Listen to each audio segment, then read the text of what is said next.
Welcome to Start Today. So we have CSAR team, director Guna sir and hero Nishant Russo brother and ma'am Pandi ma'am. First of all, வந்து CSAR எவ்வளோ special sir உங்களுக்கு?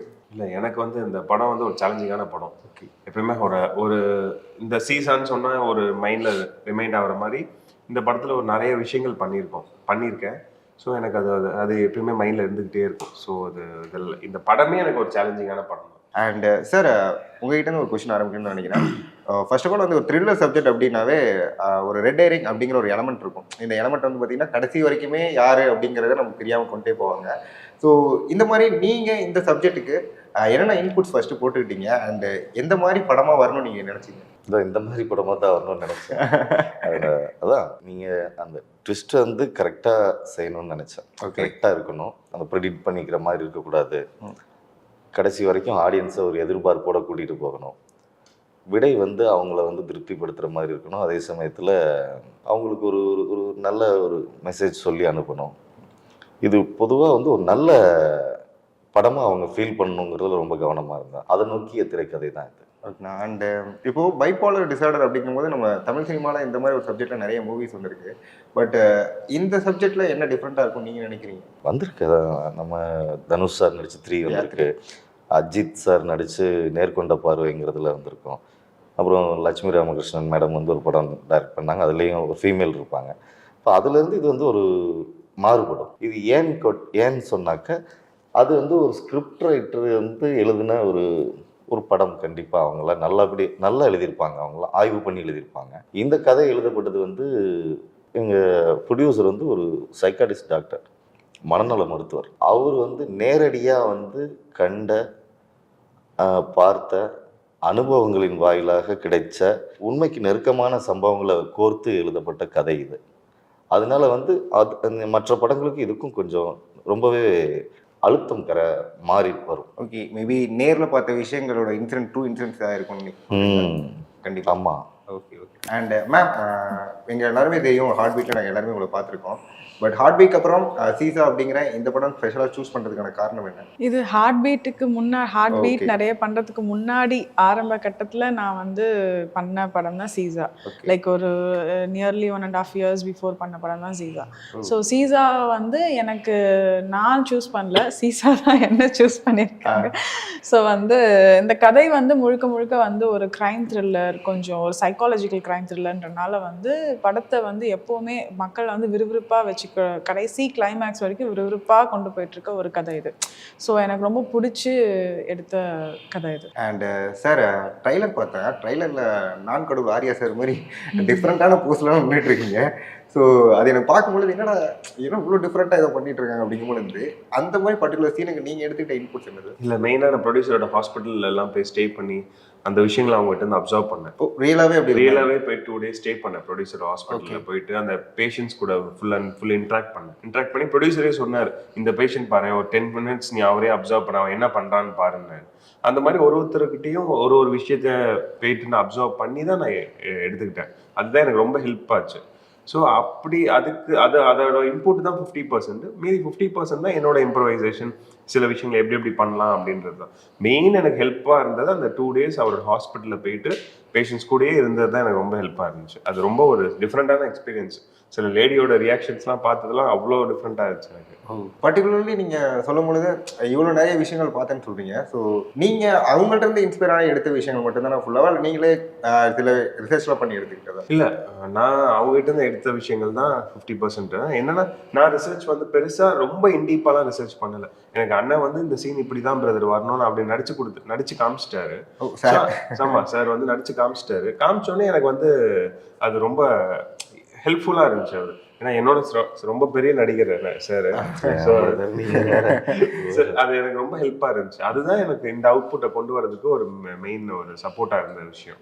Sir சொன்ன மாதிரி ஒரு thriller சப்ஜெக்ட்டுக்கு ரொம்ப இம்பார்ட்டண்டான விஷயம் அப்படிங்கிறது ஸ்க்ரீன் பிளே தான். ஸோ ஸ்க்ரீன் பிளே நீங்கள் ஃபுல் அண்ட் ஃபுல் ரைட் பண்ணிட்டு தான் நீங்கள் போயிருப்பீங்க. இனி அந்த பர்டிகுலராக எங்கேயா ஒரு இடத்துல மாற்றுற மாதிரி ஏதாவது வந்து எலமெண்ட்ஸ் உங்களுக்கு இந்த படம் எடுக்கும்போது?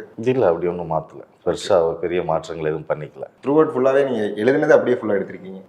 ஆமாம். சில சீன்ஸ் வந்து நம்ம டெலீட் பண்ணியிருக்கோம். அது வந்து எடுத்துகிட்டு வைக்காமல் விட்டுருக்கோம் லென்த்து. அதனால மற்றபடி எழுதுனது எல்லாமே எடுத்தோம். ஃபுல்லாக எடுத்ததுக்கப்புறம் ஒரு சென்சார் அப்படிங்கிறது இப்போ ஒரு பெரிய டாப்பிக்காக போயிட்டு இருக்கு. கண்டிப்பாக வந்து பார்த்தீங்கன்னா சென்சாரில் நிறைய சீன்ஸ் வந்து ரிமூவ் ஆகுது. அண்டு எந்த சீன்ஸ் தேவையில்லையோ அதெல்லாம் கண்டிப்பாக அவங்க ரிமூவ் பண்ணுறாங்களா அப்படிங்கிற மாதிரி நமக்கே கன்ஃபியூஸ் ஆகுது. ஏன்னா உங்களுக்கு தெரியும் இது தேவையான இம்பார்ட்டண்டான சீன் அப்படிங்கிறது. அப்படி இருக்கும்பொழுது நீங்கள் சென்சார் போய் என்னென்ன விஷயங்கள் உங்களுக்கு நடந்தது? சென்சாரில் ஏதாவது உங்களை சீன் தூக்குற மாதிரி பர்டிகுலராக உங்களுக்கு பிடிச்ச சீன்ஸாக தூக்குற மாதிரி வந்ததா? பண்ணுவாங்கல்ல, ஒரு விஷயத்த ஸ்ட்ராங்காக தான் சொல்லியிருக்கோம் அப்படிங்கும்போது அது வந்து எதிர்பார்த்தோம், அது மாதிரியே நடந்துச்சு. அதை விட கொஞ்சம் அதிகமாகவே அவங்க சொன்னாங்க. குறிப்பிட்ட நம்ம காட்சிகளில் எதை நம்ம வந்து ரொம்ப பலமாக எதிர்பார்த்தோமோ அங்கெல்லாம் டச் பண்ணாங்க. சில விஷயங்களை வந்து நம்ம எக்ஸ்பிளைன் பண்ணோம். சில விஷயங்களை எக்ஸ்பிளைன் பண்ண கான்வர்சேஷன் வந்தாங்களா சார்? வந்தாங்க. இல்லை, நான் ஒரு போன இன்டர்வியூவில் கேட்கும்பொழுது அப்கமிங் வர டேரக்டர்ஸ்க்கும் ஒரு ஸ்மால் ப்ரொடியூசருக்கும் வந்து கான்வர்சேஷன் வர மாட்டேங்கிறாங்க அப்படிங்கிற ஒரு டாபிக் இருக்குது. உங்ககிட்ட கான்வர்சேஷன் இல்லை, சில விஷயங்கள் அதாவது வந்து நம்ம வந்து ஒரு 100 அப்படின்னு ஒரு எண்ணிக்கை வச்சோம்னாக்க அதில் வந்து நம்மக்கிட்ட ஒரு 30% நம்மக்கிட்ட கேட்டுக்கிறாங்க. மீதி 70% அவங்களோட இதில் ஸ்ட்ராங்காக இருக்காங்க. அப்படிங்கும்போது அந்த பர்டிகுலர் இப்போ நம்ம ஒரு விஷயத்தை ஏன் அவங்க அதை டச் பண்ணுறாங்கன்னா அதான் நமக்கு மைய கருவாக இருக்கும். இல்லை மற்றதெல்லாம் அவங்க தொட மாட்டாங்கல்ல. எங்கே வந்து சர்ச்சை எழுது அப்படிங்கும்போது நம்ம அந்த எதை நம்ம வந்து குறிப்பாக வச்சுருக்கோமோ அங்கே தான் அவங்க வந்து டச் பண்ணுவாங்க. அதுதான் படத்தோட மையமாக இருக்கும். அதில் வந்து அவங்களும் டச் அவங்களும் இந்த மாதிரிலாம் சொன்னாங்க. சில விஷயங்கள் போராடினோம், சில விஷயங்களை வந்து அவங்க கேட்கல. அப்புறம் வந்து ஸ்மூத்தாக போச்சு. அதுக்கு தகுந்த சென்சார் சொல்கிற மாதிரி தானே செஞ்சாகணும். அப்படிங்கும்போது அதுக்கு கொஞ்சம் நம்ம செய்ய வேண்டியதாக இருந்துச்சு. செஞ்சுருக்கோம். அண்ட் மேம், இப்போ நீங்கள் வந்து பார்த்தீங்கன்னா ரூசோ பிரதரோட ஆக்டிங் நான் ட்ரைலரில் பார்த்தேன். எனக்கு ரொம்ப டிஃப்ரெண்ட்டாக இருந்துச்சு. அண்ட் நட்டி சார் எனக்கு எல்லாருக்குமே தெரியும் எவ்வளோ பெரிய லெஜெண்ட். அப்படி 2 பேர் கூட நீங்கள் நடிக்கும் பொழுது உங்களுக்கு அவங்க ஏதாவது இன்புட்ஸ் கொடுத்தாங்களா? நீங்கள் எப்படி ஃபீல் பண்ணீங்க 2 பேர் கூட நடிக்கும் பொழுது? நட்டி சாரோட எனக்கு ஸ்க்ரீன் ஸ்பேஸ் கிடைக்கல, அந்த விஷயம் கிடைக்கல. இவங்க நட்டி சார் 2 பேருக்கு தான் வந்து இந்த காம்போ நிறையவே இருக்கும். எனக்கு வந்து I feel about that like ஐயோ கொஞ்சமாக ஸ்க்ரீன் ஸ்பேஸ் கிடைச்சிக்கலாமா அப்படின்ற மாதிரி. பட் ஆப்வியஸாக அதுக்கான இடம் அங்கே கதையில் இல்லை.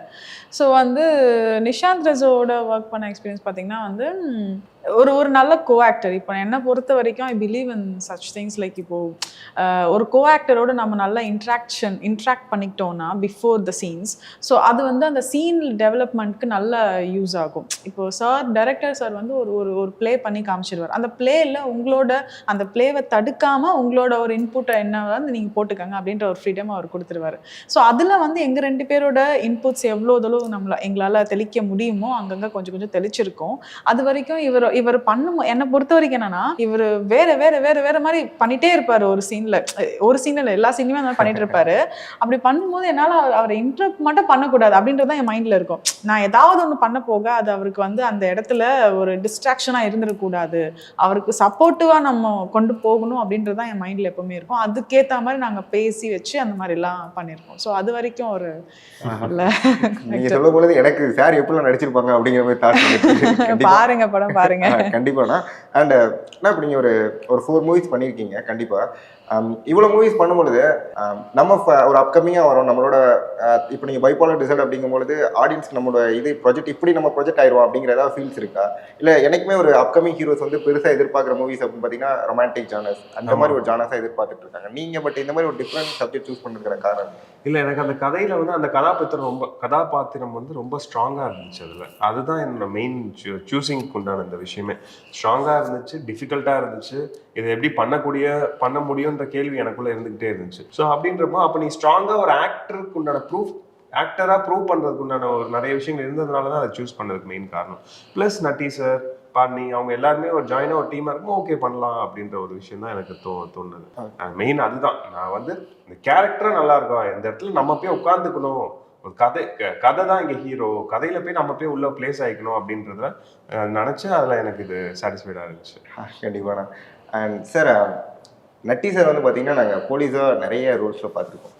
ஃபார் எக்ஸாம்பிள் நான் சொல்லணும்னா கர்ணன் மூவியில் சாரோட ரோல் ரொம்ப இம்பாக்ட்ஃபுல்லாக இருக்கும். அதே மாதிரி மகாராஜாலையுமே ஒரு இம்பாக்ட்ஃபுல் ரோல். பட் நாங்கள் திருப்பி நட்டி சார் ஒரு போலீஸ் அப்படிங்கும்பொழுது அவருக்கே ஒரு இது இருந்திருக்கும், ஒரு சின்ன தயக்கம்னா நம்ம திருப்பி போலீஸா அப்படிங்கும்பொழுது நீங்கள் என்ன சொல்லி அவரை கன்வின்ஸ் பண்ணீங்க? அண்ட் நட்டி சார் இந்த படத்தில் என்னவா போலீஸா எப்படி ஆட் பண்ணியிருக்காரு? இல்லை, அதான் இப்போ வந்து நீங்கள் சொன்ன மாதிரி அவருக்கே வந்து போலீஸ் என்னடா தொடர்ந்துன்னு நினச்சி யோசனை இருந்திருக்கணும். ஆனால் இந்த போலீஸ் வந்து நாங்கள் சொல்லும்போதே நான் சொன்னேன் சார்கிட்ட வந்து இது ரெகுலராக வந்து இந்த சினிமா போலீஸ் மாதிரி ஸ்பீடாகவும் அப்படி இப்படி கத்திக்கிட்டு டமால் டிமால்னு திரும்பும் போதெல்லாம் சவுண்டு நம்ம மியூசிக் கொடுத்துட்டு ஒரு எஃபெக்ட் போயிட்டு அந்த மாதிரி வேணாம் சார். சாதாரணமாக வந்து ரியலாக வந்து ஒரு கேஸ் எப்படி விசாரிப்பாங்க ஸ்டேஷனில் அது மாதிரி லைவாக இருக்கிற மாதிரி தான் பண்ணலான்ட்டு எனக்கு ஐடியா அப்படிங்கிற மாதிரி எல்லாமே சொன்னோம். அது சொல்லும்போது அவருக்கு அதான் பிடிச்சிருந்துச்சு. அப்படியே பண்ணுங்க, இதை இப்படியே செய்யுங்க, இது இப்படியே எடுத்துட்டிங்கன்னா நல்லாயிருக்கும் அப்படின்னு சொன்னார். அதுதான் இது மாற்று. இப்போ வந்து சர்ரு புருங்க இறங்க திரும்பி பார்க்க டமால்னு கதவை சாத்த காலில் உதைக்க குனிஞ்சிருந்து திடீர்னு நிமிர இந்த இதெல்லாம் இருக்காது. ஒரு அழகான ஒரு ஒரு ஒரு கரெக்டான போலீஸ் ஆஃபீஸர் எப்படி ஒரு கேஸை இன்வெஸ்டிகேஷன் பண்ணுவாரோ அந்த மாதிரி லைவாக பண்ணியிருக்காரு. அதனால அவர் பிடிச்சி போய் உடனே ஓகே சொன்னார், ரொம்ப சப்போர்ட் பண்ணார். தேங்க்யூ நடி சார். கண்டிப்பாக சார். அண்ட் ஆனால் இப்போது ஒரு அப்கமிங் ஹீரோஸாக வரவங்களுக்கு வந்து 2 பிளாட்ஃபார்ம் இருக்குன்னு சொல்லலாம். ஒன்று வந்து ரீல்ஸோ இல்லை இதுலேருந்து ட்ரெண்ட் ஆகிறவங்களும், இன்னொன்று இந்த கூத்துப்பட்டையில் போய் படிச்சு வரவங்களும். நீங்கள் இப்போ ஒரு 4 மூவிஸ் பண்ணியிருக்கும் பொழுது நீங்கள் எதை ப்ரிஃபர் பண்ணுவீங்க? ஒரு ஆக்டராக யாராவது பட்டிங்காக வரணும்னு நினைக்கிறவங்களுக்கு நீங்கள் சொல்கிற ஒரு விஷயம் என்னவா இருக்கும்? இல்லை, டேலண்ட் இருக்கணும் பிரதர். எதுவாக இருந்தாலும் அக்செப்ட் பண்ணிக்கணும், ஆடியன்ஸ் அக்செப்ட் பண்ணிக்கணும்னு நான் பார்க்குறேன். நீங்கள் அது ரீல்ஸில் வந்தாலும் சரி, கூத்துப்பட்டில் வந்தாலும் எல்லாருமே அது ஒரு ஃபார்ம் ஆஃப் ஆக்டிங், இது ஒரு form of acting. But talent இருந்தால் தான் வெளியே வருவோம். ஆக மொத்தத்தில் யார் சர்வே ஆகணும்னாலும் 2த்துலேயே இருக்கலாம். இப்போ இருக்க காலகட்டத்துக்கு அந்த ரீல்ஸ் அந்த விஷயங்கள் வந்து கொஞ்சம் தேவைப்படுது. ஏன்னா முன்னாடி வந்து ஒரு ஹீரோவா வந்து அப்போ எதுலையுமே தெரியக்கூடாது, அப்பப்போதான் வந்துட்டு போனோம்னு வாங்க, அது முன்னாடி இருந்த காலகட்டம். ஓகேங்களா? இப்போ இருக்கிற ஆக்டர்ஸ்லாம் வந்து தெரிஞ்சுக்கிட்டே இருந்தாதான் மக்கள் ஏத்துக்கிறாங்க. அப்ப இருக்க மக்கள் வந்து ஹீரோனாலே அப்பப்போதான், ரஜினி சார் அப்பப்போதான் வந்துட்டு போனாதான். இப்போ நம்ம ரெகுலராக இருக்கவங்க காமன் பீப்புள் கூட இருந்தாலும் அதை அக்செப்ட் பண்ணிக்கல. இப்போ வந்து எல்லாரும் நம்ம மக்களோட மக்களாக இருக்கிற ஹீரோஸ் ரெகுலராக அவங்கள பார்த்துக்கிட்டே இருக்கணும் அந்த ஆக்டர்ஸ், அப்படின்னா மக்கள் அக்செப்ட் பண்ணிக்கிறாங்க. ஸோ 2த்தையும் பேலன்ஸ் பண்ணி தான் வர வேண்டியதாக இருக்குங்க. அண்ட் சார், இது ஒரு அவுட் ஆஃப் த டாபிக்னு வச்சுக்கோங்க. இந்த வருஷம் ரிலீஸ் ஆன ஒரு பெஸ்ட் மூவிஸ்ன்னு எடுத்திங்கன்னா நிறைய மூவிஸ் வந்திருக்கு. இதில் ஒரு போகுமிட வெகு தூரம் இல்லையோ, இல்லை ஒரு ஃபேமிலி படமோ, தீபாவளி படமோ, இந்த மாதிரி படங்கள் வந்து எனக்கு தேட்டரில் பார்க்கணுன்னு ஒரு ஆசை இருக்குது. பட் ஆனால் நான் 1 வீக் அப்புறம் தான் இந்த படம் எனக்கு வந்து தெரிய வருது. நான் போய் தேட்டரில் பார்க்கலான்னு பார்த்தா அது 1 வீக் மேலே தேட்டரில் இல்லை. ஸோ அந்த படம் வந்து ஓடிடியில் தான் கொண்டாடப்படுது. எதனால் நீங்கள் நினைக்கிறீங்க? ஏன்னா ஒரு சின்ன படம் வருது, அது வந்து பெருசாக 1 வீக் மேலே தேட்டரில் இருக்க மாட்டேங்குது. ஆனால் அது நல்ல கண்டென்ட்டாக இருக்குது, ஆனால் அது ஓடிடியில் தான் செலிப்ரேட் பண்ணுறாங்க. நீங்கள் எதனால் அந்த படம் வந்து அப்படி ஃபெயில் ஆகுதுன்னு நினைக்கிறீங்க? இது வந்து அதிகமாக இருக்குது, படங்கள் வர்றது வந்து அதிகமாக இருக்குது. நிறைய படங்கள், நல்ல படங்கள் வந்து நிற்கும். ஆனால் வந்து நீங்கள் சொல்கிற மாதிரி வந்து எடுத்துகிட்டு இன்னொரு இதுக்கு இடம் கொடுக்கணுங்கிற சூழ்நிலை வந்துடுது. அதனாலன்னு எப்படி எல்லாத்துக்கும் உங்களுக்கு தெரிஞ்ச பதில் தான் எனக்கு தெரியும் இல்லையா? அது என்னென்னா நிறைய படங்கள் வருது, ஒரு நல்ல படங்களை நிறுத்தி போடணுங்கிற மாதிரி இன்னைக்கு வந்து முன்ன மாதிரி அந்த மைண்ட் செட்டில் யாரும் இல்லையோ அப்படின்னு தோணுது. நின்னாக்க ஓடுமே இந்த படம் அப்படின்னு சொல்லி நிறைய பேருக்கு அந்த மாதிரிலாம் அந்த காலத்தில் நிறைய நடந்திருக்கு. வந்து ஒரு வாரம் பிக்கப் இல்லாமல் அதுக்கப்புறம் பிக்கப் ஆகி பயங்கர ரன்னிங் அடித்து பெரிய சக்ஸஸ் கொடுத்த படங்கள்லாம் இருக்குது. இன்னைக்கு காலகட்டத்துக்கு அந்த மாதிரி இப்போ நம்ம பார்த்த வரைக்கும் அந்த மாதிரி இல்லை. ஒரு நல்ல படங்கள் நீங்கள் சொன்ன மாதிரி போகும் இடம் இருக்குது தூரங்களே 1 வீக்கில் மறுபடியும் அது கட்டாயத்துக்கு உள்ளாகுது. புரியல. அதான் 1 வீக்கில் அந்த படத்தை எடுத்துட்டு இன்னொரு படத்துக்கு இடம் கொடுக்கணும். ஓகே, இன்னொரு படத்துக்கு இடம் கொடுக்கணுங்கிற கட்டாயத்துக்குள்ளாது. இந்த படம் வந்து ஆடியன்ஸ் பார்த்துட்டு மறுபடியும் வந்து போய் அந்த மவுத் டாக்னு சொல்கிறாங்கல்ல, அந்த இது போயிட்டு ரிப்ளை அவங்க வர்றதுக்கான டைமிங் வந்து கொடுக்கறது இல்லை. தேட்டர்ஸோ இல்லை சம்திங் ஏதோ அது அந்த இது பேசுனா இன்னொரு 2-3 படம் நான் பண்ணா தான் பேச முடியும். தெரிஞ்ச விஷயத்த மட்டும் நான் பகிர்ந்துக்கிறேன். கண்டிப்பாக. நான் நீங்கள் சொன்ன பதிலே எனக்கு ரொம்ப ஆழமாக புரியுற மாதிரி இருக்குது. அண்ட் மேம், இப்போது நிறைய ஹீரோயின் சப்ஜெக்ட்ஸ் வந்து நிறைய பேர் ஃபீமேல் சென்ட்ரிக்காக பண்ணிட்டு இருக்காங்க. பட் நீங்கள் ஒரு சினிமாக்குள்ளே அப்கமிங்காக வரும்பொழுது எனக்கு இவங்கள மாதிரி ஆக்ட் பண்ணணும், இவங்களோட கெரியர் பார்த்து சூஸ் பண்ணணும் அப்படிங்கிற மாதிரி நீங்கள் ஏதாவது ஸ்பெசிஃபிக்காக யோசிச்சிருக்கீங்களா? இல்லையா? அந்த மாதிரி எதுவுமே கிடையாதா? நான் யாரை மாதிரியுமே வரக்கூடாதுன்றது தான் என்னோட முதல் குறிக்கோள். Any specific thing? ஸ்பெசிஃபிக் ரீசன்ன்றது வந்து அப்படிதாங்க இருக்கணும். இப்போ நீங்கள் வந்து இவங்கள மாதிரி இருக்கீங்க, நீங்கள் இவங்கள மாதிரி பண்ணுறீங்க அப்படின்னா அங்கேயே நான் தோத்துட்டேன்னு அர்த்தம். ஓகே, நான் என்ன மாதிரி இருக்கணும், பாடினா அது ஒருத்தியாக தான் இருக்கணும்.